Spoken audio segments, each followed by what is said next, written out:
வணக்கம் நேயர்களே, காலச்சக்கர ஜோதிடம் சேனலை சப்ஸ்கிரைப் பண்ணுங்கள், வியூ பண்ணுங்கள், கமெண்ட் பண்ணுங்கள், ஷேர் பண்ணுங்கள். இதில் வரக்கூடிய இன்கம் எல்லாமே கோயில் பூஜை தான தர்மங்களுக்கு மட்டும்தான் தரப்படுகிறது. இன்றைய தகவல் என்னவென்று நம்ம பார்க்கலாம்.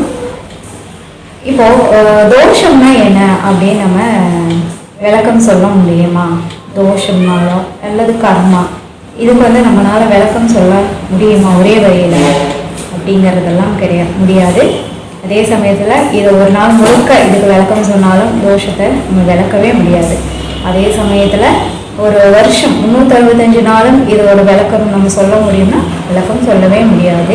சரி, ஓகே, அப்போ தோஷம்ங்கிற பேர் வந்திருக்கு. இது எப்படி தான் நம்ம இதை புரிஞ்சுக்கிறது?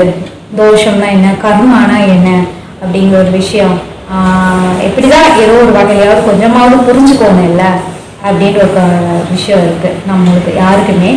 அப்படி பார்த்தோம்னா நம்ம ஐன்ஸ்டைன் அவர் சயின்டிஸ்ட். ஓகே, அவர் என்ன சொல்கிறாருன்னா, ஒரு ஆக்ஷன் இருந்தால் ஒரு ரியாக்ஷன் இருக்கும்.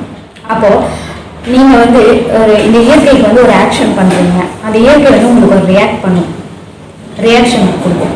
இப்போ நீங்கள் இந்த இயற்கைக்கு ஆக்ஷன் கொடுக்குறீங்க, நல்ல ஒரு இயற்கை எந்த ஒரு கஷ்டமும் படுத்தாமல் இயற்கைக்கு எந்த ஒரு கஷ்டமும் இல்லாத ஒரு ஆக்ஷன் நீங்கள் உருவாக்குறீங்க அப்படின்னா இயற்கை திரும்ப என்ன கொடுக்கும்னா ரியாக்ஷனில் உங்களுக்கு அதே நல்ல ஒரு பாசிட்டிவான விஷயத்த கொடுக்கும்.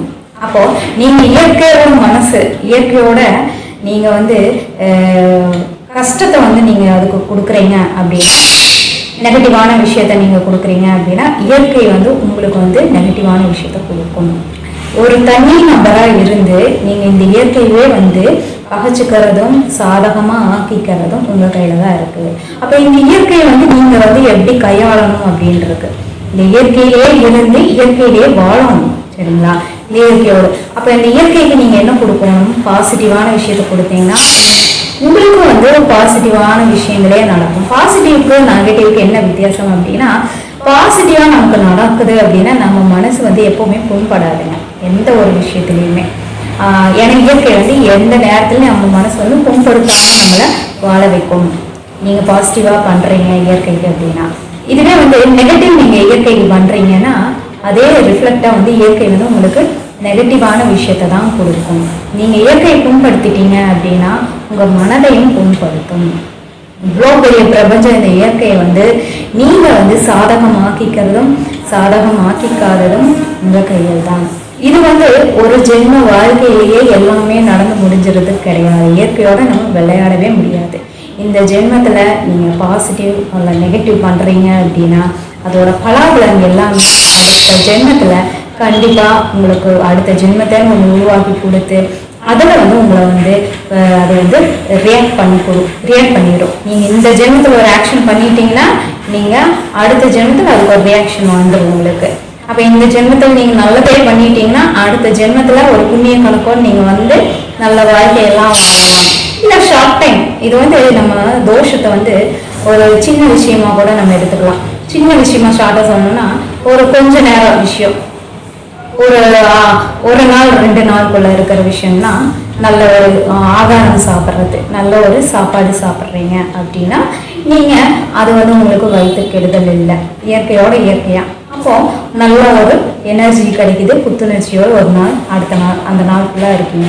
அப்போவே ரியாக்ட் ஆகி அப்போவே ஆக்ஷனை அப்போவே ரியாக்டும் ஆகிடுது. இது சின்ன விஷயம். இதுவே பெரிய பெரிய பெரிய காரியங்களுக்கெல்லாம் ஜென்மமாக இயற்கை நமக்கு ஆக்ஷன் ஒன்று இருந்தால் ரியாக்ஷன் ஒன்று கொடுத்துக்கிட்டே இருக்கும். இதுதான் நம்ம கர்மா அல்ல தோஷம்னு சொல்லுவோம். நல்ல தோஷம், அதாவது தோஷம்னா கெட்டதுக்கு தான் வரும்.